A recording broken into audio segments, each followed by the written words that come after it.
Hello, welcome fellow Pixonauts, recording from the Dean Street podcast studio in sunny Soho town. Today we're going to talk about YouTube, I think, and the fact that it's now, I think it was recently, it came up and it was reported it's the second biggest broadcaster in the UK. So this thing's serious now. I mean, it's been going on for 20 years or something like that, at least. But it's relatively lo-fi. People get their phones and all sorts of things on it to be able to make content for it. And there's a sort of a natural place for where virtual production is? Well, hold on a minute. Virtual production is really expensive, isn't it? And really, really complicated. Today, our guest, I think I came across Joshua on searching for the Starting Pixel wrap-up, which is a weekly newsletter, just doing the virtual production in various different places. And Joshua's channel came up. And it struck me that I think he's one of the only people, if not the only person, who has a sort of a YouTube-first approach. And it's been about 4 years, I think, but I saw it a couple of years ago. And I've always had this strong belief about content king, and it's about the channels, not about necessarily the quality or the whatever, but it's about stories and it's about delivery methods more than anything else, which I always thought was very, very interesting. And Joshua always seems to have this approach as well. So first of all, Joshua, welcome. Thank you for having me. They've come all the way from New Zealand, I was about to say, but it's not. It's Newcastle. Maybe that would be a long flight. That would be a long flight, and very, very, very, really kind of you. So tell us how your approach and how you decided on creating your channel that sort of had virtual production. It always seems to have virtual production sort of running through as the main theme. Yes, it is. I've been on YouTube for quite a while, though, probably before I started diving into virtual production, because I've been doing, movie reviews, things like that. I'm a filmmaker first and foremost. I've been doing it since I was about 9 years old. Cine film, claymation. I was just obsessed with Aardman animations, all this stuff. So it's always been film, always. And, college, university, the whole thing. I dropped out of A-levels because I just wanted to go and do what I wanted to do, which was film, or I think it was called film production college course. So I did that. And then I think it was about 2017. I'd been running a promo company for a while, and I was getting kind of bored, to be honest. After you make 1,000 plus promotional videos, they're all kind of the same after a while, and so I was looking for something new, and I wanted to do something on YouTube, and I just wanted to talk about movies. So we started on movie reviews, and never really got much traction on that. We had a lot of fun, me and a few friends, but after a certain, I guess, amount of time, we lost a bit of steam. We had this channel with basically not much going on. So I think a friend of mine had just shown me The Mandalorian, 2019, and we'd watched a bit of it. I hadn't heard anything about virtual production or the methodology behind it, and I'd just commented on the backgrounds and said, that's amazing that they managed to go to all these wonderful places for this TV show. And he was like, they're not there. He educated me on what it was, and that it was these LED walls, this background. I thought, they've done a fantastic job, of bringing these elements together. How can I leverage this and use it and make things myself? Because I figure that's the main goal of looking at this technology and thinking, well, now does it open the doors? Does it, is it just reserved for people with big budgets, or is it something that lots of people can take advantage of? So after a bit of time shopping around on Alibaba for low-cost LED panels, I then got into the green screen side of things and started covering that on the channel. And it was at that point that it took off, because it was a sudden, I guess, a spike of interest. I must have caught a trend without really intending to do that. And it had gone quite well. So I'm thankful for that. But at the same time, the whole channel completely just changed tack and followed my passion for trying to figure this out and teach people how it was done. at that point, 2019, 2020, and then COVID, which meant that I had a lot of time to figure things out and stay in the house, which I think a lot of people actually did. I think a lot of people dove into Unreal at the time. Oh, yes, absolutely. That's exactly my sort of story as well. I just found myself twiddling my thumbs and but thinking, this thing's a thing. I don't know what a thing it is, but it's definitely it's a thing. It has to be a thing, surely. Yeah, no, it definitely was. And there wasn't at that point that much education around it. There wasn't, in fact, there was barely any information. I think most of it came from a few people who were all in a Facebook group, an Unreal Engine virtual production Facebook group, and I was messaging back and forth with a few people who were all at the same time using Vive trackers to move the position of the camera, trying to figure out how to get things working live, which for green screen isn't a complete necessity, but that was the hot button topic. How do we do this in real time with a background and record it all and have our film, I guess, almost in camera, right? With a little bit of keying in post to be done. But yeah, that was the main goal, and it's evolved a lot. Was it what was the attraction? Was it the sort of the technology, or was it this sort of going, oh wow, was it, oh, I can tell stories that are based on the moon now, or what was it sort of hit that imagination? Degree, I think there's a natural tendency when, at least before this all kicked off, where you would be writing a film or coming up with an idea for a film and immediately, automatically editing your ideas before you get to wherever you're trying to go, because it can't be done. Yeah. So it's just incredible for that, because you have this ability to build worlds, and if you write down, I want to film this in a dystopian, futuristic, da-da-da, you don't suddenly go, can never do it, never get the funding, and so on. So you just, that's not a problem anymore. Yeah, self-editor, self-censoring almost, right? Completely. And that's not a great way to tell a story. No. Well, you can't tell the story. No, right? It'll never get made. And if it's your story and you don't make it, then no one else is going to make it for you. Just sit on your hands and wait for it to come out. Yeah, right. No, that's not the way to do it. And I've had more, I guess, sci-fi, high concept ideas that I want to make. And so that was where I wanted to take things. So I'm not the kitchen sink drama. I much prefer big worlds, moon, space-based, whatever it is. I like that. Yeah, absolutely. So that was definitely a key attraction. I think a lot of people were attracted to that, because there's not just the self-editing, I'll never make this script problem, but also, let's say you do go out and try and do it with, say, VFX or Blender or anything like that. That's a steep learning curve, and a lot of people don't have those skills. Yeah, I was about to say, if you're an indie and you're passionate about writing scripts and you're passionate about storytelling, then having to learn Blender, Unreal, DaVinci Resolve, just to make it, because you just want to be able to run and gun right half the time. Yeah. That's sort of part of the joy of filmmaking. It's like you go out, run and gun it, and then edit it all together, and it's there. But you can't do that based on the moon. No, and there is obviously a big distinction between, say, VFX filmmaking and virtual production. Yeah. My, headcanon is, if you're using real-time information, then whether that's real-time graphics, Unreal Engine, real-time tracking from some sort of tracker device for the camera position, then it's a virtual production. There's obviously huge gamut of different things that you could include in that. So you could say real-time graphics on LED wall, in-camera VFX. Yeah. These are all virtual production tools as well. But on some level, say real-time tracking from a device like a Vive or from an iPhone, those tools open up the possibilities for a lot of people. They just shortcut VFX filmmaking to some large degree.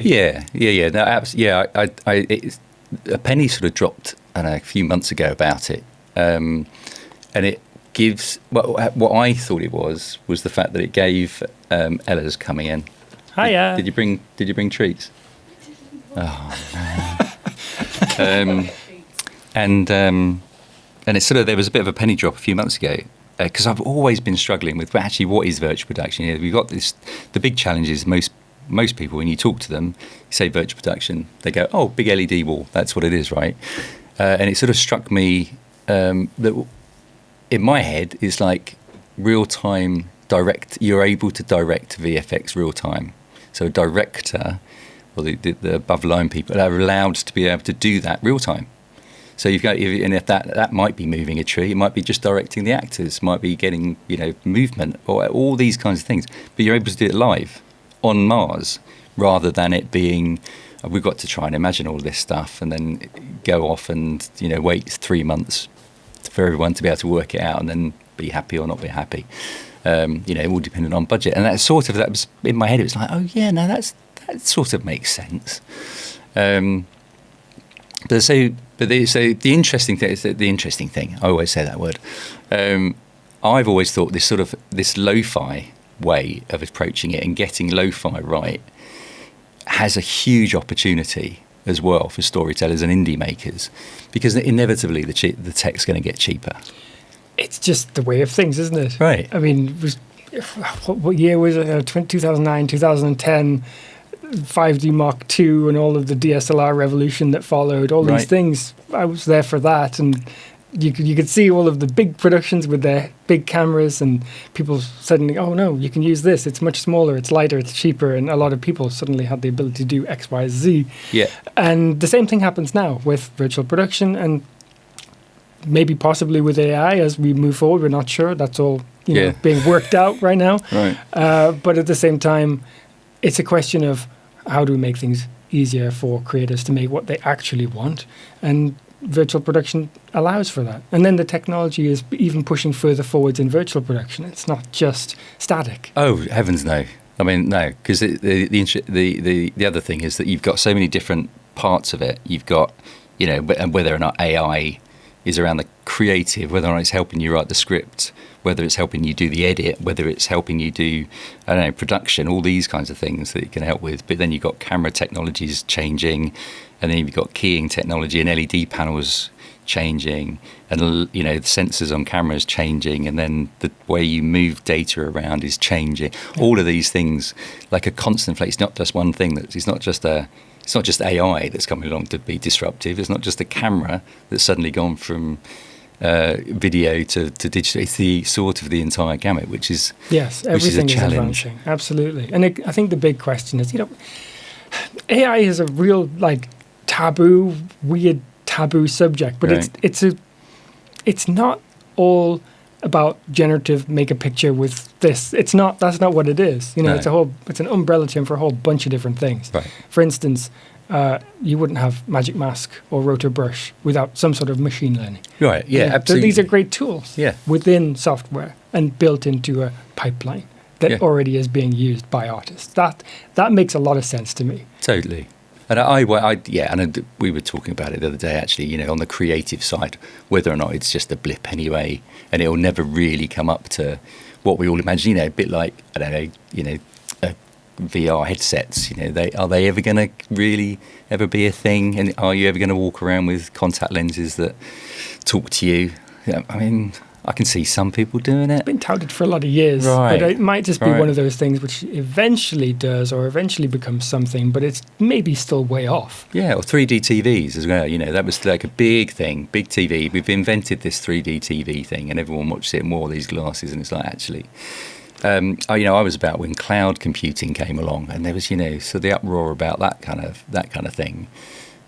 Whereas this weekend, I had a client. We'd uploaded some imagery to WeTransfer. It had only been put up for 4 days. They downloaded some of it, forgotten to do some of it. Emailed me yesterday, or contacted me yesterday while I was at home. I was able to log into my WeTransfer account and then resend it to them. Now, I know that before cloud computing, there would have been a lot of motorcycles driving around with discs, right? Yeah, well, absolutely. And actually, you can't have it today because it's going to cost £400 to move it across. I remember that story about Lord of the Rings Two Towers, where they tried to send one of their edits via courier to another studio, and it nearly got robbed before the movie was out. Really? It's that kind of thing. So that's probably a good reason. Yeah.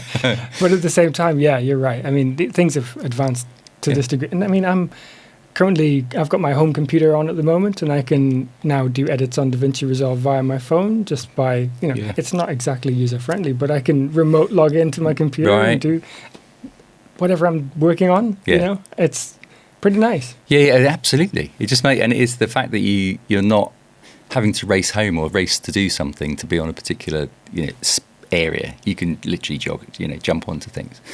And I suppose that's the interesting thing about content creation, and coming to because we didn't actually touch on all of those technology things as well. We sort of spoke about, got AI and all those things, and then there's this platform kind of situation that's going on, and the challenges that's happening within linear TV, TV and filmmaking. All of these things are also in flux. So it's that delivery method of how people are consuming their entertainment, or their sort of, what do they call it, their attention, I think, because you can never sort of, is it entertainment or is it whatever it's capturing the attention. That delivery method is completely changed, let alone the production method and the way you're going to be doing it, and how people monetize that, or how to think about it, because we've all got to earn a living. You said about you're sort of running out of steam when you do something because you're really passionate about it, and you might do a YouTube channel for a couple of years because you're really passionate about it. But if you're not getting paid for it after that, if there's no, actual incentive to do it, it's not an easy thing to monetize, generally speaking. And whatever people say, ad revenue is not a thing. Not, no, Joshua? Is it not? I'm sure everyone knows this. Yeah, people don't get paid that much for views by the platforms. That's not what it's. There needs to be another way of finding ways to monetize it. You have to find a way to turn it into a business. That is part of the struggle. Yeah. But it is fueled by passion. I'm not running out of steam right now. I did back when I was doing movie reviews, because after a certain amount of time, it's a little disheartening if you're not getting any traction and you keep going. And that was difficult. We would have kept going, but it didn't feel like it had legs as an idea. Yeah, it's about audience, Yeah, and it's the interesting thing about those platforms is that the creators' egos as well as their pockets are really important. And egos in the nicest sense. It's like you still need everyone needs self-affirmation, right? Or they need affirmation that people are commenting positively about something, or they're enjoying it, or they're just downloading it, and you can tell from that. That's a reason to do it. If you're just doing it, those boxes aren't being ticked. Absolutely. And I still get a rush when I'm getting not just nice comments, but just people discussing things. It's actually really nice when a comment comes in and someone else responds. Yeah. And you just think, oh, look, there's a community of people chatting and solving each other's problems. And, I'll dive in. I'll try and comment back to everyone. And probably oddly enough, the worst thing that's ever happened on the channel is actually one of the videos went a bit too big. Right. That's actually legitimately not great, because it was a video where I'd created a bunch of lenses for Unreal Engine cameras. I remember that one. Yeah. We've all seen that one. Everyone's seen that one. Yeah, it was just a fun project I'd been doing for 6 months. But when you're working in virtual production and Unreal Engine, it's very easy to accidentally bleed over into gaming. And I got a lot of people who were into gaming or game development commenting that this is a bad idea, but their context was that this was for a game. Or real time and that kind of thing, rather than for post path traced rendering. Oh yeah. And I got an awful lot of negative comments, which only fueled the algorithm. I was like, stop.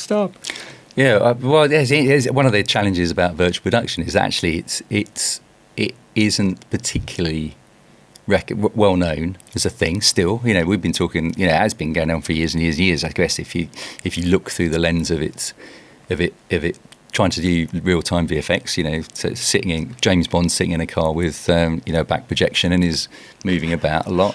I love that clip. Absolutely. It's the only clip anyone ever uses, and even Dr. No, I believe. So it's been around a long time, but even with the uplift due to the pandemic, people still not too sure what it is, because it is really complex to describe. I'm still struggling, and as everyone else is, and most people's go-to is a big LED wall as well. So it's unsurprising that people go, no, that's not right. It's an easy visual to point to. Right. Yeah, absolutely. It's, mind you, the amount of people who I've had to try and explain it to, I say, did you ever see The Mandalorian? They go, no. No. I'm like, well, that's not going to help. Right. Yeah. And then you can say, well, actually, you can say, have you seen any film recently? Because there's a really good chance. But the thing is, you can't point these days, it's really difficult to point to the thing and go, well, that scene was shot using an LED or using green screen VP or anything like that, because it's actually pretty good. Yeah, no, it's gotten very good. I think the advances in LED, where they're using a lot more than just your RGB, they're now introducing white LEDs, and I think in some cases maybe amber, to increase the gamut of colour coming off them, so people don't end up with lobster skin. Which was sort of an early problem. But for all the right reasons, kind of thing. But it's so you've got this channel. So and 4 years it's been going. I think I noticed earlier on it's been sort of 4 years going on. So are you focused on sort of that lo-fi area of I'm virtual production? Because that's sort of what comes across, right? You use a lot of chroma keying and you use a lot sort of I don't want to use cheap because that's really unfair. It's definitely cheap. No, I know, but it is. I was going to say it's a sort of a bit unfair to the technology providers because it's more, actually the right word to use is more accessible. Accessible, right? That's the right word. Tech, yeah. It's accessible, right? And I'm all about the accessible. Trying to get accessible tech to people because then they can really dream about it. So what's your experiences sort of that how that's coming along? I'm very reluctant to cover things that are less accessible. Yeah. So if anything has got a fairly high cost to it, or it's a little maybe harder to get your hands on due to finance basically, then I'm generally reluctant. Although usually I can find maybe some way to talk about things on the channel so people understand what technology is out there. Because I basically think of the channel as a filmmaking innovation or technology channel, where I can cover things to do with advances in tech, and that just happens to be where most of the innovation happens is towards virtual, and in visual effects. So Unreal Engine was the first big piece of tech that I wanted to cover, and I covered that in a lot of depth and tutorials. But I think now I'm starting into these more experiment style videos where I have a plan, an idea of where I want to get to, and I try to use tech to get to a result. But the main goal of the channel is to educate people on how to make their film using accessible tech, like you say. So whether that's a green screen, which is nice and cheap, very easy to get your whole... Pot of paint, bit of fabric. Just paint your wall, absolutely. So you could do that, or Unreal, which is still free for a lot of people. And I think you only have to pay if you earn $1 million with whatever it is you produce. So I'm pretty safe. I think absolutely. I'm cool. Absolutely. Blender. I think it's still free, right? Blender is free, absolutely. It's super accessible. That's one, and then the other one which I use a lot, which I know I cover this on the channel a lot, but I'm just a massive fan of Lightcraft Jet Set. So explain what that. So we've covered. Actually, let's sort of break it down a little bit. So the green screen or LED, that's the back part, so that's really, really important. You've obviously got talent, so that's really, really important, although you're not supposed to call them actors. Well, yeah, exactly. I don't know. Maybe. And then there's cameras as well. Yep. So, and then what else do we need to talk about? And then the other key thing is if you want to move your camera. Sure, yeah. Right, that's the thing. So how does that work? Okay, well, in virtual production, what you would do is you want to add something that tracks the position of your camera. Yeah. So I always think of this as two cameras. On the one, you've got your main physical camera, which is capturing your talent, and they're on the green screen. Yep. And then your second camera, which is capturing your background. And you want both of those to be completely in sync in their position in X, Y, and Z. So in space, they need to be exactly aligned so that the illusion, when you put your foreground with your background, is that both are completely together as one. And that's the long and short of it, but and I guess if that was a traditional VFX pipeline, you'd you'd put markers on the wall. Yeah. The directors, the producers, the crew. This is a huge deal because, I mean, if you're doing VFX, then you have to be not just careful about placing markers, having anything in the shot that is going to be trackable. So the worst possible shot you could have is a tight close-up on a moving actor with, say, a shallow depth of field and a green screen behind with a fuzzy track marker. Yeah. So that is historically, that's going to be a hand tracked by a visual effects artist traditionally. They're going to have to do that manually in whatever software they use, Blender, Nuke, right. After Effects. After Effects can't do that. the softwares. Yeah, exactly. So whatever tool they use, and they may have to, fudge it somewhat. And that would be traditionally quite expensive. Yes, it's going to take them a long time to come up with something reasonable. Yeah. But in this case, we can add a tracker to the camera, our physical camera, and record its position as we're shooting. So the tracking is done. It's a whole chunk of post-production, which is not just painstaking, but it's basically removed from the pipeline. It's done in real time. I love it.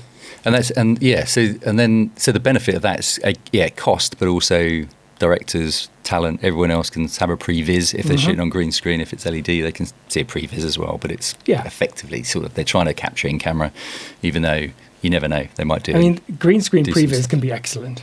It can all be excellent. Yeah, and it's only ever going to get better. That was all my view of it. It's only ever going to get better. It's not going to get worse. Yeah, it's not going to get worse. I think there is a slight misconception over the green screen versus LED thing. I think they've both got their pros and cons. Totally. Yeah, absolutely. But LED is excellent if you're working on a high budget production and you want something captured in camera and you want to save some time in post production by having that. That's great.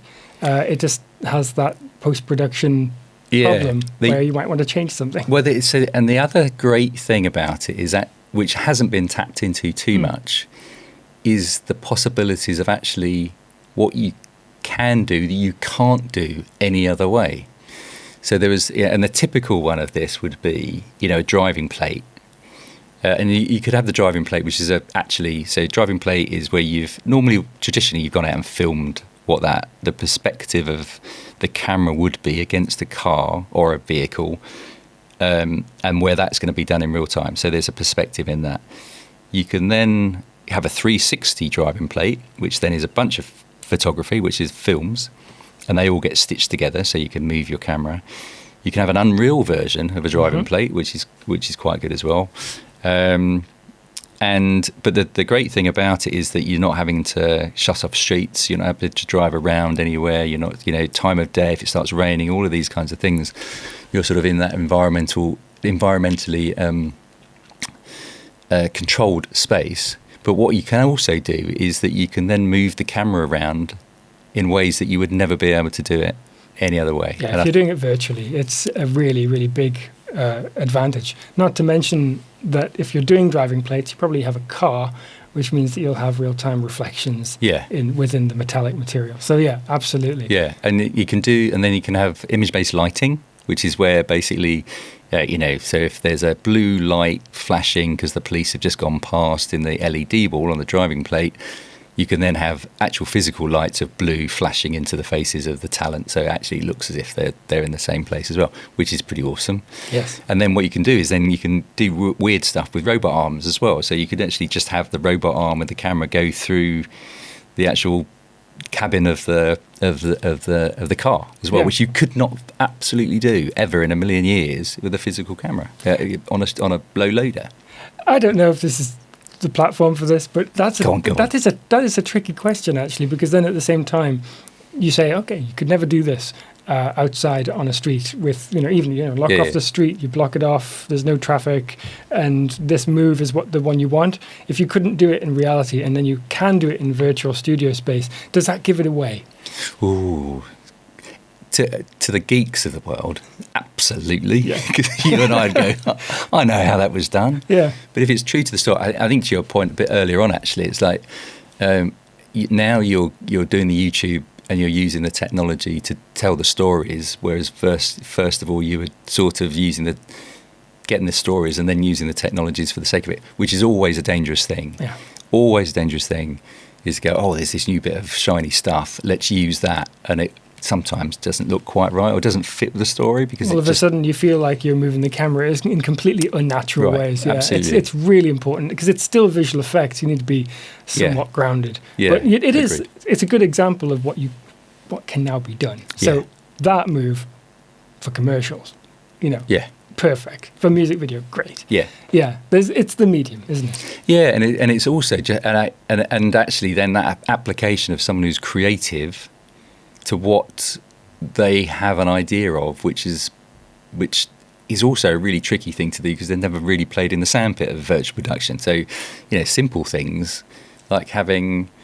We had one the other day. We saw, locked off camera. It was their LED wall, but you had anti-gravity, I guess, right? And suddenly everything that was on the ground suddenly went upwards. So it's like the gravity had been turned off. Again, it's right, but it was for that sort of effect that fitted with the story. But if you've not experienced what that capabilities are, it's really difficult then to be that creative.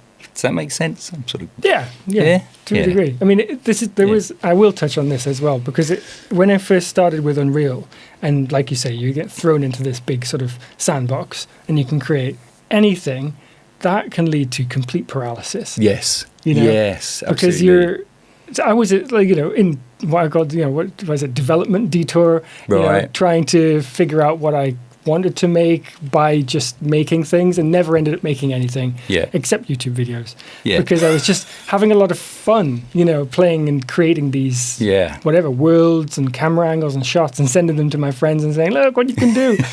But I didn't make any films because it was never I was learning as well, so it was never quite good enough for what my benchmark for realism is real.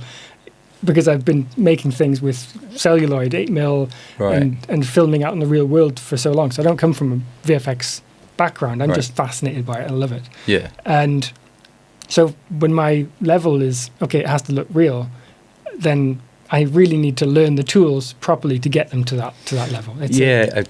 Morgan, who's not here, she says you have to be an expert in order to break the rules kind of thing. I was going to check with Ella. Is everything recording still? Everything cool. We'll start again. I'm paranoid. It's like one of these things. I'm paranoid that I don't push the button. Everything's all good. Fantastic. So she says that actually. So it allows you to then understand.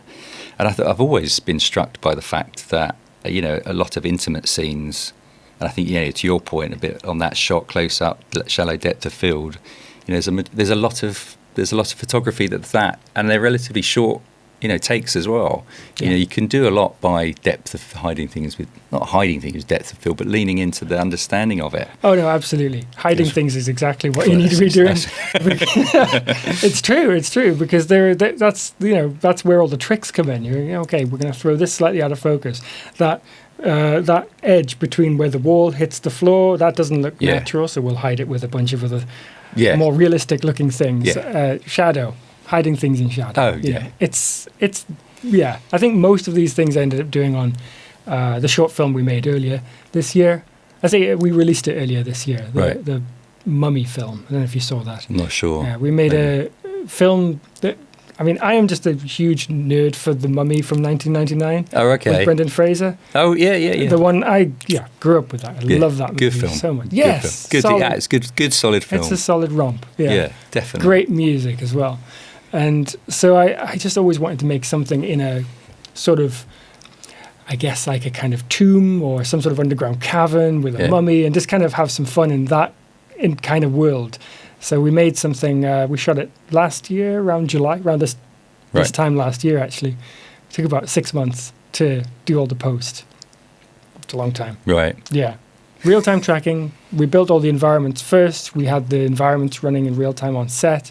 So we knew where we were filming. We were lighting specifically as well for the environment. So all of these things were all brought together on set. But I just really wanted the end result to be as polished as humanly possible. Yeah. So I went through the whole nuke compositing, bringing all of the foregrounds and backgrounds together in post software. Right. Adding light wrap, doing multi-pass keys. We did the key for the hair, key for the body, everything. Right. So we went I say we. It was me and Sam from Boundless Entertainment from the US. So he's one of the other handful of virtual production YouTube channels. Right. Yeah. What about what was I going to say? So you touched, actually, we touched on camera tracking, but didn't go back to it, actually. So there are, because we talked about this sort of that accessibility. There are some pretty expensive ones, but there are some more affordable ones as well. Yeah. I guess at first I was playing around with Vive trackers. Right. So the quality, the tracking quality from those is pretty good. There's a few downsides. One of them is that they are built for gaming.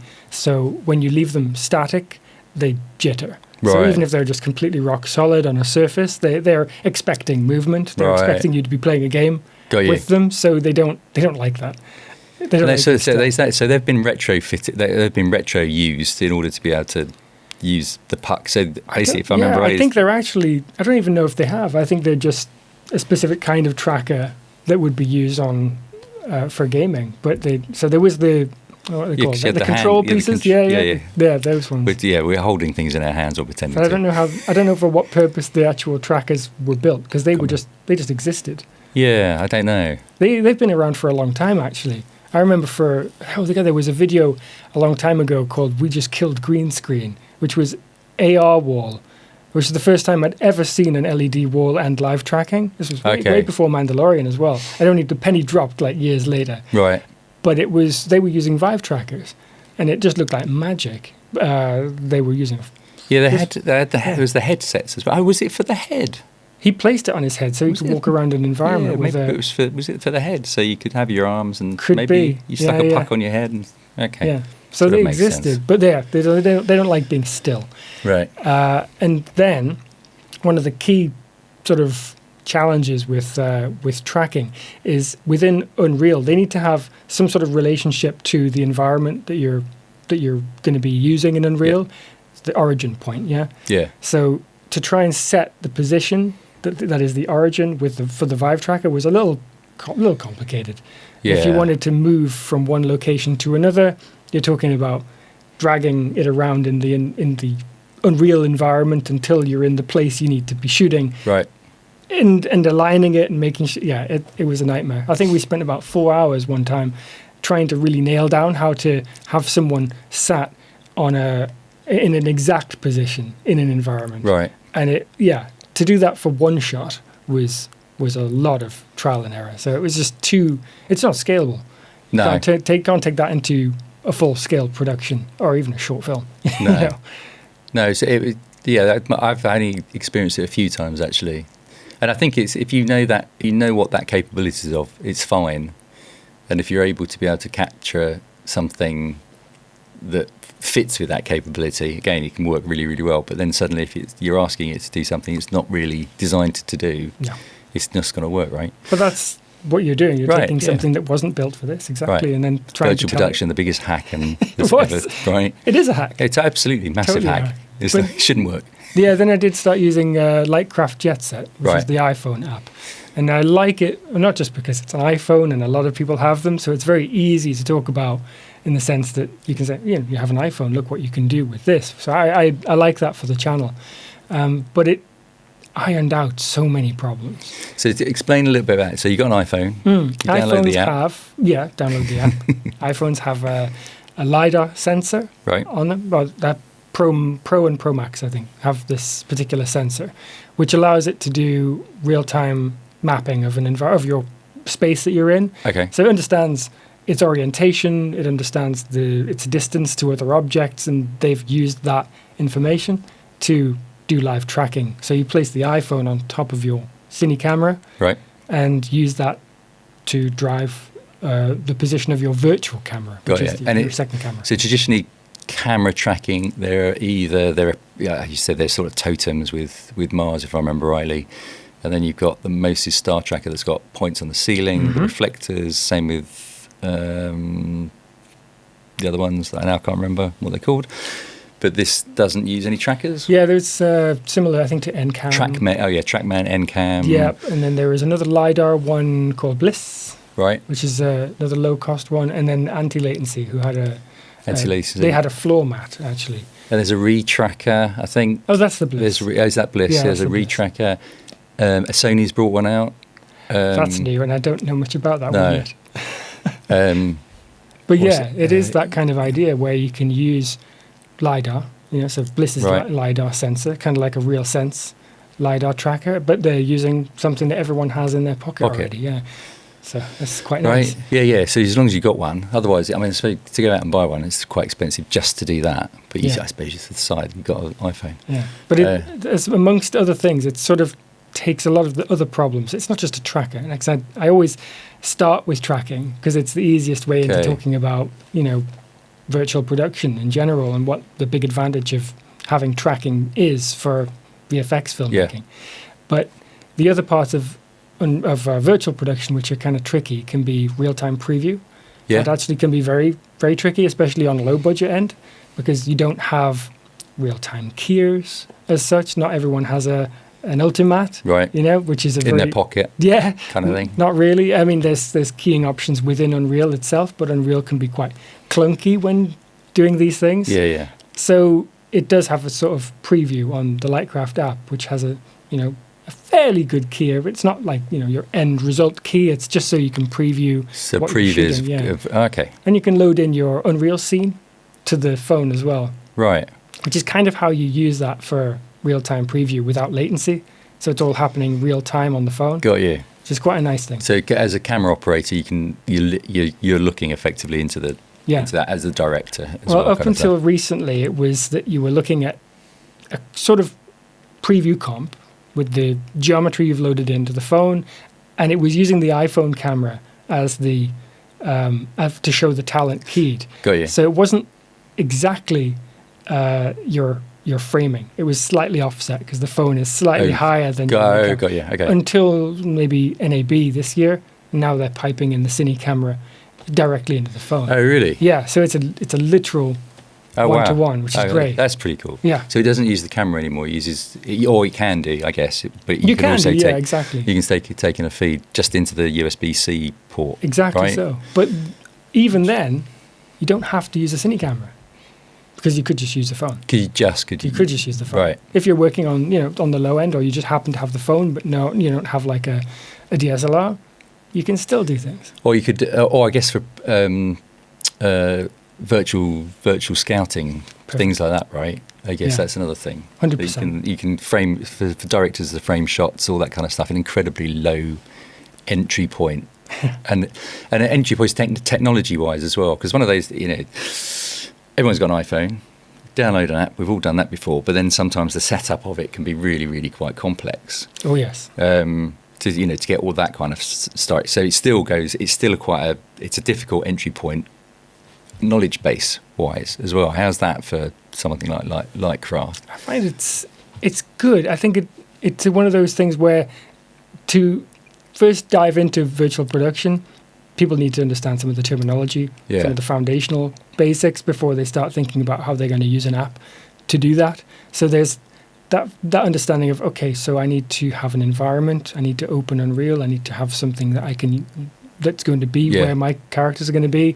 How does that translate to, to being on the green screen? These are not easy leaps, and it's easy for me and you to sort of talk about because you get past some of those early roadblocks. But that's actually, I think, probably one of the biggest hurdles is the getting started. What do I need? Yeah. What does simulcam mean? What are these things? That I think is why it's perhaps not as widespread even now yet. Even now, did I hear that you're doing some training or something like that? Is that around? Yeah. Well, when we made the Mummy film, we called it Treasure of the Mummy because it's suitably hammy. Brilliant. We had filmed the entire process of putting that together. Oh, like a perfect YouTuber. Remembering to do the BTS. Always. Content. Yeah. Well, we did that in terms of, we wanted to be able to teach people how we'd gotten to our result. But it sort of formed up the basis of a training course. Right. So we called that the Virtual Filmmakers Playbook. So we go through all of the basics of understanding how to get started, it even comes with a how to use Unreal course with it as well. Brilliant. for people who are not as familiar with the, parts of virtual production, or using Unreal for virtual production. So that'll cover things like using the cine camera, building an environment, doing some animation. Right. But then we go through, okay, if you want to make something that you want to make, that you've got an idea for, follow this step by step. These are the stages to go through. It's interesting. So we've been talking about sort of training courses because we talked a little bit earlier on that people still are very unaware of what it is and what it's capable of, and then suddenly you've got this very low entry point version, whereas some other people, if you've been in TV or broadcast or film, it's banded about that it's super expensive, which it absolutely can be and is as well. And you've got lots of people who aren't technically minded, and that's not to be unfair, but they've never had to be, because that's part of their role, right? It's like you've never had to. What's Unreal Engine, and it must be. I always think it must be an incredibly challenging place to be. That if your 30-year career in the film industry, and then suddenly all of this stuff's coming, and AI is coming at you, and this virtual production is coming at you, and all these things, it must be incredible, scary, fearful kind of things. It's a bombardment. It's Absolutely. Like, if I don't do any of this, my job's disappearing, and the robots are coming to control it, or the 25-year-olds. Yeah, it's a tricky situation because I have a. She's 25. No, I wish I was 25. So do I. But it is that. And it's, I sort of loathe this because on the one hand, when it was COVID, 2020, and Rishi Sunak had popped his head out and said, no, if you're struggling with whatever job you had, you should retrain. And I was thinking to myself, well, I am struggling with my job because I'm a filmmaker and all the promo stuff's drying up, and I need something that's going to sustain me. So I'm not going to say it was right because I'm still a filmmaker and I'm still doing what I do. I just sort of doubled down on what I was doing and learned Unreal. I consider that to be just a natural progression of me trying to do what I'm trying to do. And perhaps that making promos was maybe, for me, not exactly what I wanted to do. I was doing it to sustain or create some sort of career. Yeah. And be around cameras, and be around cables and lights and things, that's kind of what I wanted. But I was never really enamored by the output. I always felt really disposable, and sort of, not very inspiring. Yeah, right? Yeah. So I was quite happy. At least I did stumble into whatever I'm doing right now in a way, but I'm happy that at least it's something that seems like it's providing some sort of value, some sort of educational value to people. That's important. And so I kind of, for people who are struggling or thinking that that things are coming for their job, I'm not 100% certain that is the case. I have a sort of positive outlook in a lot of cases on that side of things, and that I think there will be smaller crews on productions very likely, but perhaps more productions. Yeah, that maybe that's the way it's going, but it's really hard to know. My personal observation of it. So I was completely naive when I came into this world. I've been in marketing for 30 or 40 years, and then suddenly thought, oh, this looks like a quite interesting thing to do. So a complete pivot into it, and I can't remember what I was going to say now. God damn it! What was I saying? What did you say? I don't remember. Something about retraining. People, jobs and jobs, and productions being more productions. Productions. God, I can't remember. Oh yeah, no more productions. Thank you. I knew that smart people in the room would know. So more production. Yeah, because the channels are completely changing as well, and I think one of the big challenges that anyone who's been doing a particular type of content entertainment production is the bar that they have been working in as well. And this is sort of the interesting thing about the YouTube as a platform, as a delivery platform, and what historically goes on that, and TikTok and all of these things, that everyone has have been doing their jobs for 20, 30 years at this incredibly AAA level, and now they're sort of looking at it going, I am feeling really, really unsettled maybe about producing anything that is below that bar. And one of the examples of this actually is these vertical dramas that are sort of coming out, like real short, right? And the production value, you know, there's a lot of them going on. A lot of them are being filmed in the States and stuff, and it's but people are consuming them. They're being entertained by these things. That is what is happening. You cannot deny that this is providing some sort of service.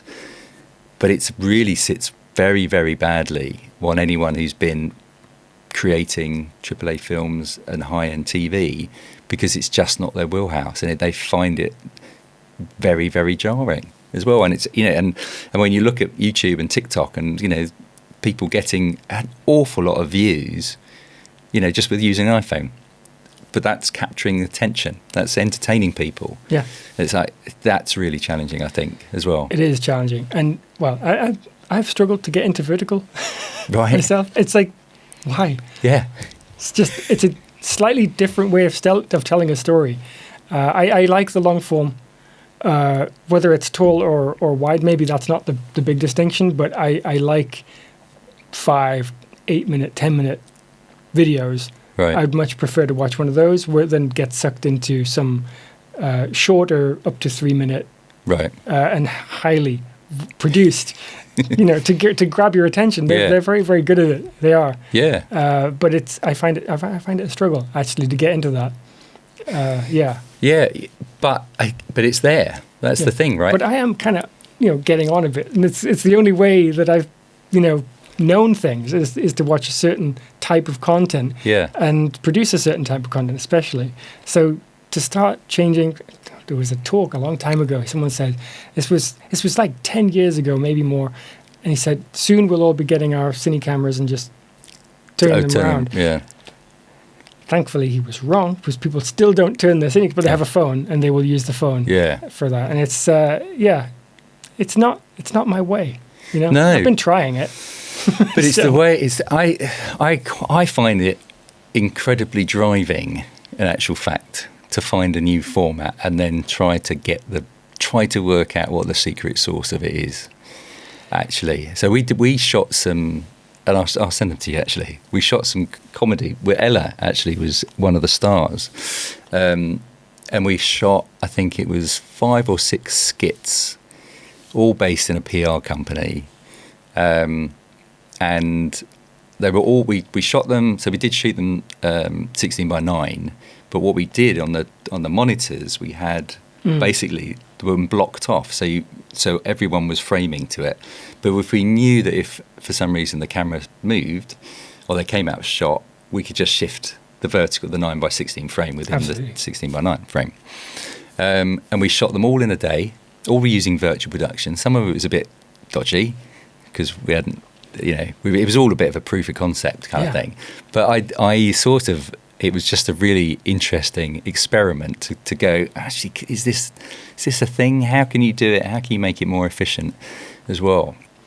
As the driver, so I sort of quite enjoy that thing. I think it's just me though. No, I think this makes a lot of sense. Absolutely, because you've, on the one hand, you know, virtual production and these kind of shorts, these micro dramas that you mentioned, those all work together really, really well. But I think the key driver.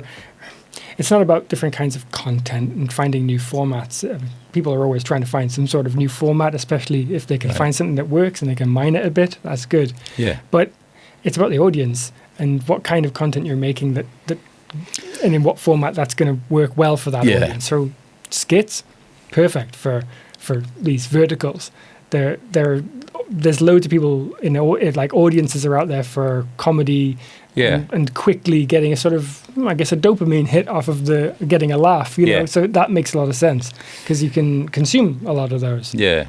They were on the Rest Is Entertainment. They were talking about it a couple of weeks ago about, you know, the rise of these things and the fact that you know the worth of the companies or how much they make, you know, is more than the entire film industry, you know, kind of thing. You know, it's a huge numbers that they come up with. But also commented on the production value. And actually, the scripting and everything about it is really low.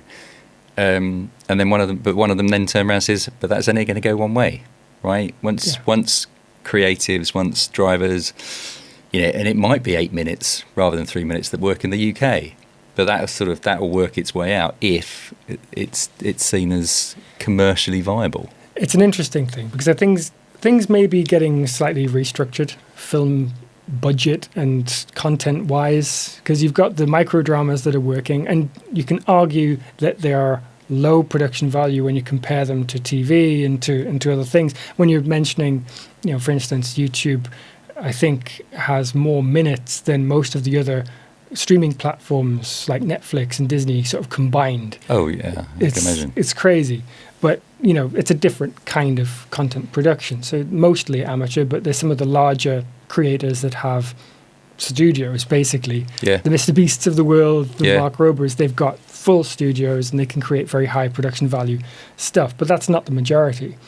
The majority are just people who want to make something, and for these micro dramas, particularly, that's what they can make.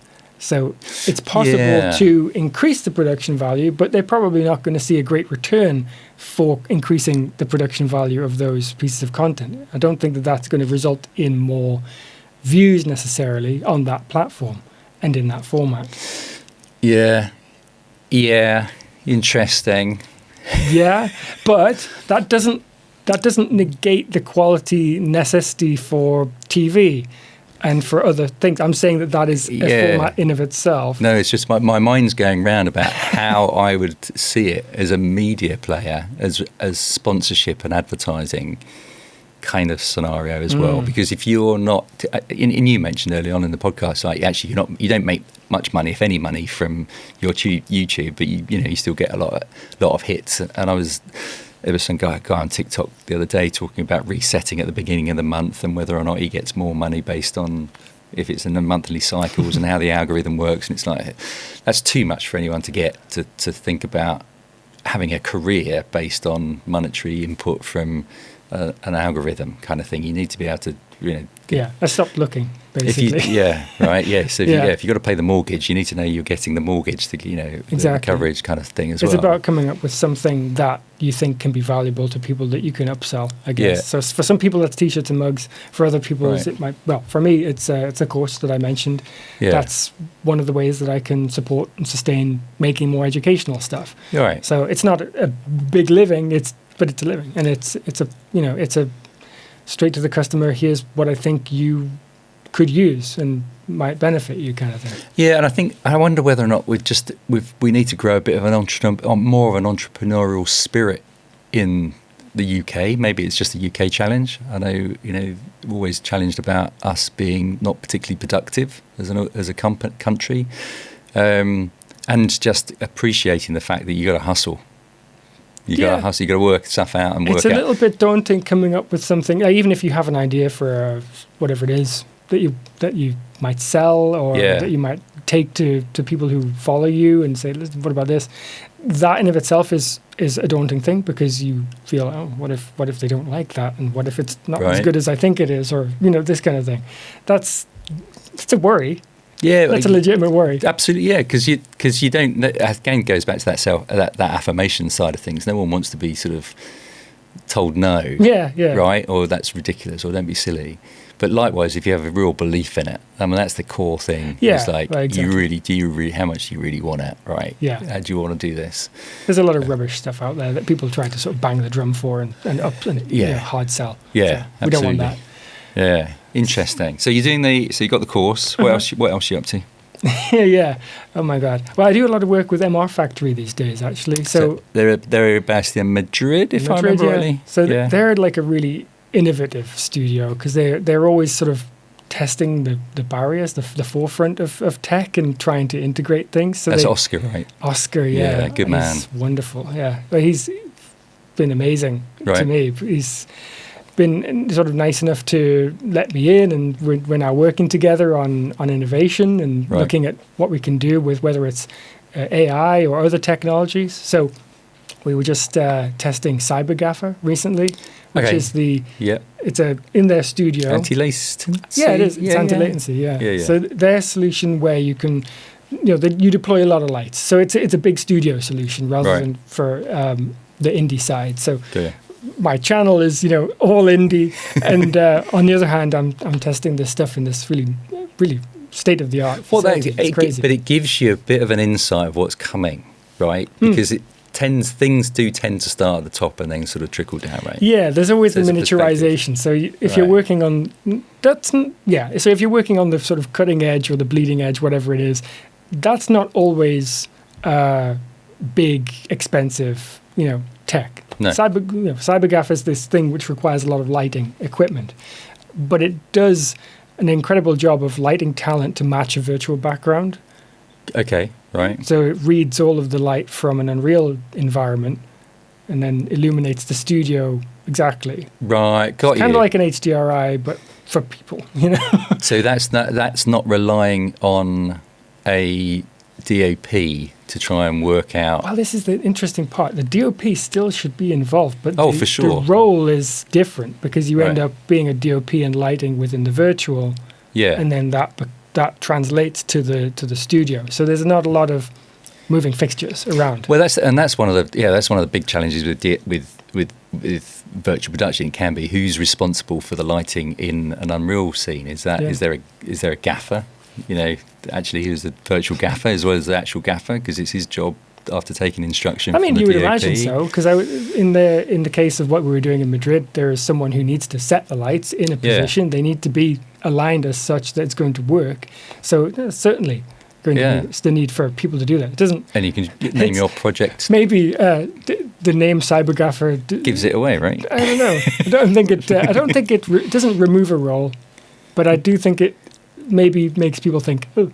No, I need a gaffer? It's quite the opposite, actually. I think the big challenge is if you're a very creative DOP and less into the technical, you do need to then have something. The reason why you have a gaffer, right, is like you have someone who can take your vision and go make it happen, whether that's physically or in the digital set. But trying to get those two things, that's the challenge.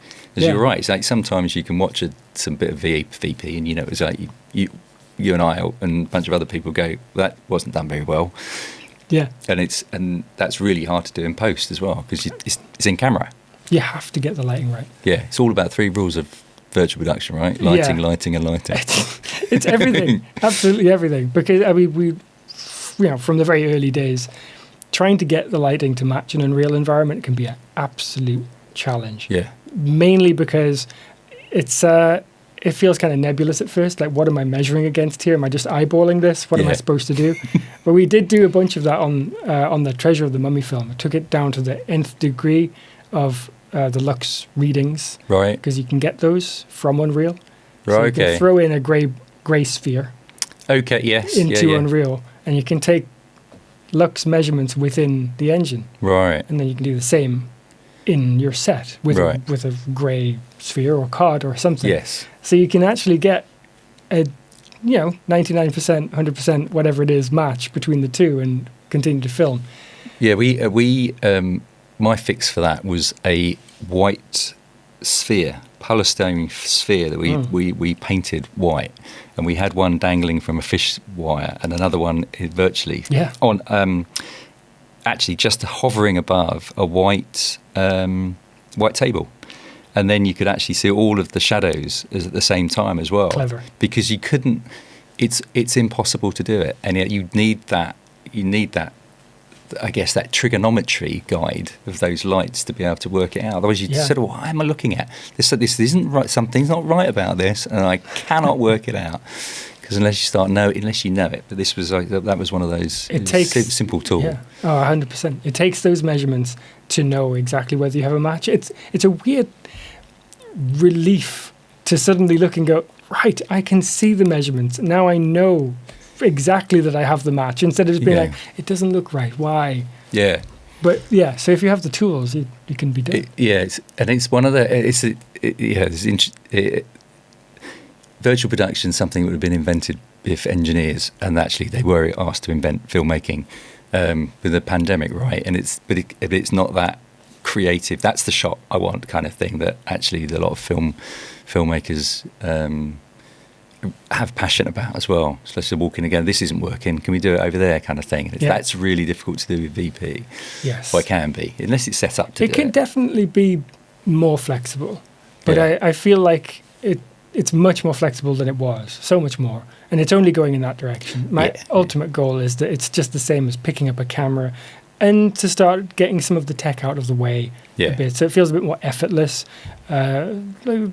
For the directors and DOPs, Ben Saffer was in like a couple of weeks ago. Actually, he was talking about he really got into filmmaking because he read the Red camera manual and nobody else had. So he then ended up being a DIT because he actually knew how the thing worked because nobody else did. And over a period of time, everyone learned how to use the Red digital camera, and then so that sort of dissipated. And I think that's in my heart, or my head, sort of is one of the things that it will roll to, is that conceptually it will settle down, where people will sort of get what you can do, what you can't do, what the difference between all the. I think we did a presentation at MPTS, which was the 10 flavors of VP from a static picture all the way through to sort of, as I said, driving plates, 3 or 4 different flavors of driving plate you can use, all sorts of things. And it's when people sort of know what that tool works for, what the difference between green screen and LED, multiple cameras, but single, what color space you can film in, all these kinds of things. It's complex. There's a lot of pieces. I think it helps if anyone was wanting to get involved in virtual production or just wanted to sort of try it, get started. It does help to start getting fascinated by it. Yeah. Like anything, a bit of curiosity, It's hard to, if you're not finding it that enamorable, there's parts of Unreal that I absolutely hate. Most of it. There's a lot of it that I love. And I love the building environments. Yeah. I'm not much of a modeler, for instance, but I'll absolutely bring models in, start to, piece them together, kit bashing. Right. Lighting is so much more fun as well because you can throw some metahuman in there, like a 3D person, and start lighting them and going, that would look really nice in here. We could maybe do that. And it gets very creative, but you don't get to that point without that first initial, like anything, bit of pain to start, and then you get there. It's that thing about, and it's just not going to be everyone's cup of tea to get into Unreal as well. So it's that finding those balances, I suppose, about what you're interested in and what your experience is as well. Yeah, but even then, if you're working in the film industry and you end up on a virtual production set, would it have helped for you to have opened Unreal and understood what it is? Absolutely. Totally. Yeah, we were on an ad shoot, and again, it's not because it was really, really in the early days, and whose responsibility was it to move the virtual plants? Because they had, foreground, they had, palms and plants and stuff like that the art department was shifting and moving around, and it was sort of there was this gap of whose responsibilities, and the art department just didn't it just didn't really occur to them that actually probably was their responsibility. Well, that part of it is that did they move over a little bit, so which is cool. So you're doing MR, so you're doing some stuff MR, with them. We're doing some stuff there. We're testing some new tools, figuring out what AI does, what it does well, what it does badly, that kind of thing. Yeah, and. It turns out a lot of it isn't great yet. Right. What do you think is that? Do you see it working, or do you feel it actually some of it might not work ever? It's a really interesting area because at the moment a lot of it doesn't function the way, say, the marketing shows it off to do. So I think that the hype doesn't help, because a lot of people look at the commercial for whatever new runway tool is out, and you think, oh no, that's the end of this, that's the end of that. And there's a lot of videos that will play into that as well. Right. It doesn't work all the time. You need multiple generations, and the worst part is it's just not fun. Yeah, it's not right. Tap, tap, tap, tap. Yeah, well done. Like it's not. I don't want to give the computer the opportunity to do the adaptation from text to screen. We take a script and we turn it into visuals. That's what our job is. So I hate the reliance on this text prompting nature of AI. But they're all built on language models, so that's kind of how they work at the moment. And then, you also have image to video, video to video. These are, newer tools. But to attack the question, I think some of it will get there, some of it will be useful, but none of it is going to be useful in the way it's currently its current trajectory, right? Its current trajectory is, look, you will go to AI and it's going to just do all of these things. It will generate these images that are not necessarily what you have in your head. This is not your vision. The computer's creating these images. So for professionals, this is not good enough. Yeah. You want exactly what you had in your mind's eye. And so the best case scenario is mixing it with the existing tools and existing workflow we have. Building in 3D, adding and using VFX tools and having AI generative tools, if there are any that actually fully work, as a supplement. Yeah, do the heavy lifting, right? I mean, that's a big part of it. Kind of. I think that AI works really well when it's given 3D as a base, because then we can say, okay, this is this is the actual structure of my vision. And AI is very good at filling in gaps. This, for me, is a better use case. So there's always that 80-20 in VFX. So you put 80% of the effort goes towards 20% of the result. Yeah. AI would be very good at filling in that final bit of detail. Oh, yeah. And in a controllable way, that would be the best case scenario. But also the fact that these are all cloud-based solutions is not great for studios either, especially ones that don't want to upload all their work and download it again. It's going through someone else's server. Not great. But ultimately, that it's not ingrained in our current pipeline.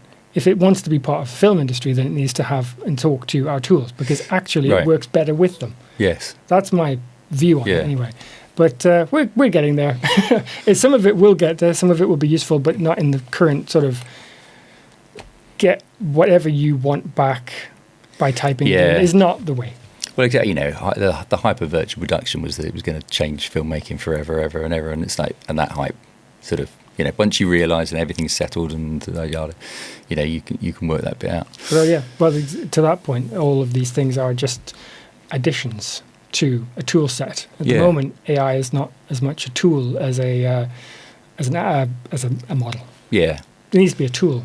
For instance, there was a video I'm putting out potentially tomorrow. I'm not sure, but it's measuring off the tool Magic Mask in DaVinci, Roto Brush in After Effects with an AI tool that does Roto. Right, and it's an interesting result. I'm not going to give it away.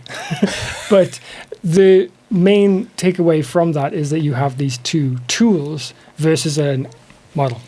So the model can do whatever it does really well, but at the same time, the other have controls, tweaks to whatever degree. By the time, so if you're interested in that, by the time this comes out, you'll have launched it. So you head over to it. So what's your channel called? Punt for the channel. It's at Joshua M. Kerr. Right.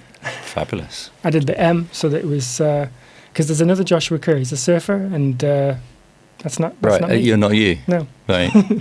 Brilliant. So if you come across a surfer, it ain't me. Brilliant. It's been a pleasure. Thank you so much. Brilliant. Your socials. Oh, my socials? What socials are those? Oh, yeah. So you're going to do a little plug for the studio stuff? Oh, I've done that at the beginning. Oh, okay. Yeah, I did that sort of bit at the beginning. If you want, I'll talk about one last thing. Yeah. Let's talk about one last thing. We can edit that in. Yeah, of course. Just in case. Because do you want me to ask you a question, or are you just going to launch into it? I don't mind launching into it. Launch into it then. Well, because we're talking about accessible tech. Yeah. While we're here, I'm doing some experiments at the moment with trying to figure out what the best method is for backgrounds. So whether that's green screen, not so much LED, but I'm trying to improve on green screen. Gotcha. Oh, okay. Yeah. Oh, nice. Because green screen has all of the historical problems. It's an old tech, really old tech. Oh yeah, it's been around for. I remember it. It must be at least over 50 years old. Absolutely, and it's got the same problems it always has. Main one being spill. Yeah. So green spill getting on the talent. So when you pull your key, you end up losing parts of them or bits of them, and especially for people like me and people who I speak to on a regular basis through the channel, they work in small spaces. Yeah. which means that when it's a lot of green. you throw a bunch of light on the green and it bounces off of all the walls. Everything. Absolutely. Yeah. So the more, adding black curtains is a great shout, all these things. There's a lot of remedies which are, people have tried and they mostly work, but I'm in such a small space. And my space is about nearly 2.5 meters wide by 3, nearly 4 meters long.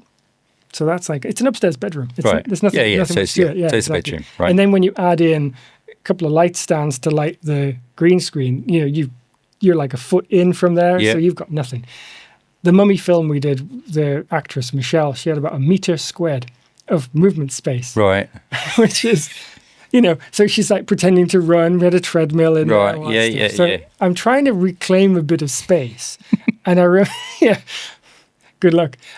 I'm trying out a new method. So I will be publishing this soonish. This is in the next sort of month or so, where we try retroreflective material, which is the same as the high-vis material. Yes. Yeah. Did you see this solution a while ago? So this solution, yes. It was it was about 5 years ago. Someone sort of came up with it, and now I'm trying to remember. It's called Reflect Media. And it was quite very, very sort of good stuff. And actually, I saw some results which were amazing.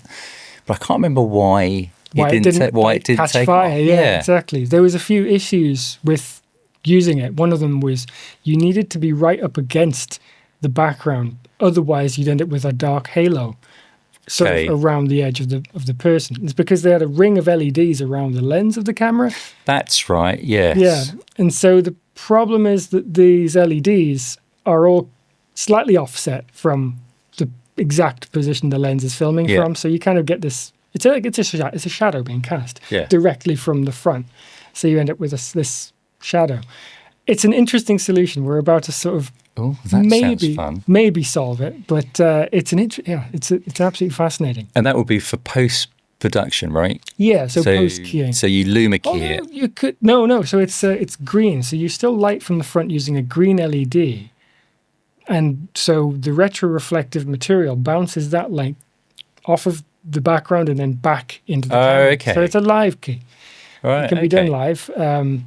The quality of the keying can be very good. Right. It's a little fiddly, but we're having a lot of fun with it. Brilliant. That sounds really cool because it is a very old technology, and it's one of these things that they've put in a lot of technology and effort to try and improve, I guess, and it's due for a paradigm shift, something to come out that someone goes, why don't we do this? And everyone goes, oh yeah, why didn't we do that? I have regular chats with Oscar about what the next thing could be. We also talk about super black, this Musso black, 99%, 99.9% light absorbing material. Yeah, for Lumikey. That's for Lumikey, yeah. So we thought about that. I think the biggest challenge with that was going to be shadows, if I remember rightly. I think so. Because it's black, so you end up with maybe a black edge. I haven't tested that. Yeah. Yeah, no, that was yes, that had crossed minds. But we didn't have the resources to test it as well, I think. Yeah. No, it's interesting. And also there's the LiDAR kind of keying as well, where it's or live AI keying, exactly. All these kinds of things where you can just film it and you'll just get that key anywhere. If there's a usage for AI, that would be great. That would be great. But trying to do it live, though, that'd be interesting. The thing is, I think AI keying is so far very good if it's offline. Yeah. In post, no problem. But trying to do it live. Doing it live, I think you'll get a really rough result. Yeah. Which maybe it's a sort of a pipeline of doing a rough result, and then which then speeds up the post offline result. Well, if you get a matte, then you can probably refine that in the tools we have. Yeah. It's and the other thing we were sort of thinking about was whether or not you could use it. So if you were wearing green or blue like you are, and we had a blue chroma key at the back, it would somehow recognise that as being the foreground and actually ignore that part of it. Is the other way. Currently, when it comes to at least AI post keying, the best result is to have a white background or some sort of tonal grey. So it's not completely black because, as you say, you can get shadow problems and a bit of a dark edge perhaps. But if you have some sort of shade of grey that is separable to the talent, then you could wear a green and blue top and you won't be doing an exact colour key, and it should do a pretty good job. Yeah, because that's the biggest challenge. It's just you can't wear green. And blue and yellow. Yeah. Or slight green, yeah, exactly. Or shades of. Or just a stripe sometimes. Some people just don't realise they've got a stripe of green on the top. Yeah, and they're gone. And they got literally, and you've seen through. It's like, oh man. It'd be nice if we had freedom of colour and no spill. That's the main thing. That was the main thing with retroreflective, is that it has no spill. Well, that's why I designed this weird cyc that you've got here, which is sort of coved and pointing upwards as well. I thought that was really clever. Well, I have my moments. It's good, yeah. So no one else can see this on the podcast. If you've got basically space. talking about the cyc that's in the studio that we've got. If I tried to put this in my studio, I'd have no space left. Yeah, no, exactly. Well, I think that's that a big challenge for small spaces. Huge. Absolutely. Brilliant. That was something. Yeah, that's cool. Cheers, No man. worries. Good. How long was that? I can never remember. On here, 1 hour and 36 minutes. Cool. Oh, nice. I think we didn't start recording for 10 minutes. Yeah, I'm sure you left that rolling and then, Yeah, there's no countdown on that, I don't think. It was great to chat with you. Yeah, you too. That was fun. Yeah, fabulous. No, it's good fun. It is incredibly good fun. I mean, it's an incredibly what's the word? The fact that I've got this space and I do a podcast in it, so it's like, I'm very fortunate. Definitely trying to sort of turn this into a business as well as the idea actually is that we sell it as a solution for podcasting, because rather than it just being this because studio, they can be anywhere, they can. But right, absolutely, right, and that could be just something. It can be anything from.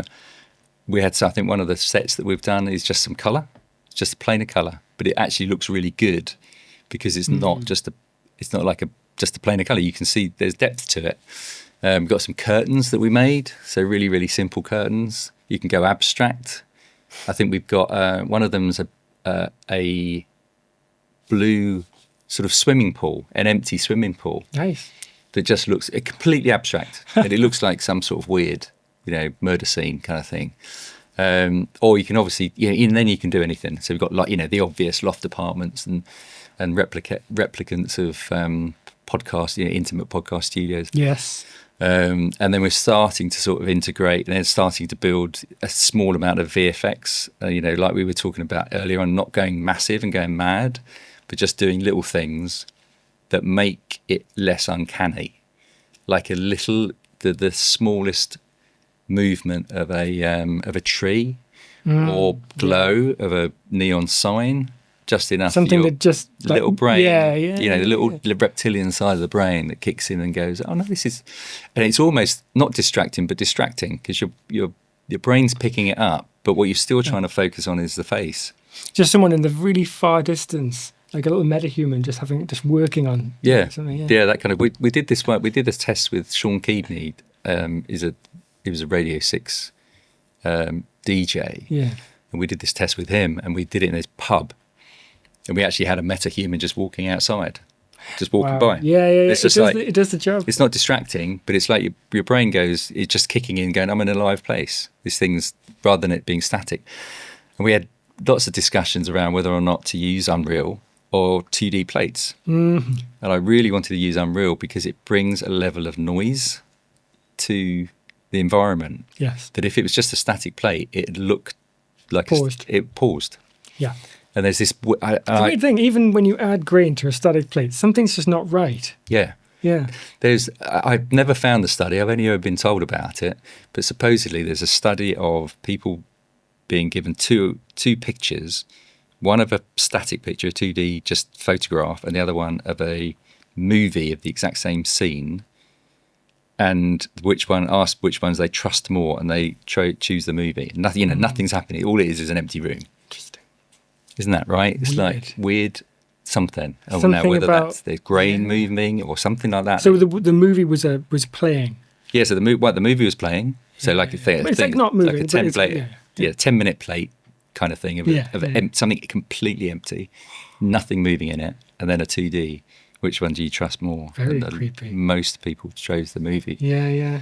I remember every now and again, you need to use a still or place something or comp something into a shot, and add grain. It's in a moving shot. Yeah. But you look and you just go. Like we had to do like a photo frame replacement one time. You just place a photo into a photo frame. Yeah. It's simple. But like I look at it and I just go, like I know, but there is something wrong. It's the classic over the shoulder dirty shot of someone looking at their phone that you comp everything in and it's there for a second. And you might get them doing that, or they might just you know exactly what it looks. It looks like a photograph of the thing. Something very weird. Something not quite right about it. Right? Absolutely. See? Fabulous. Go for days.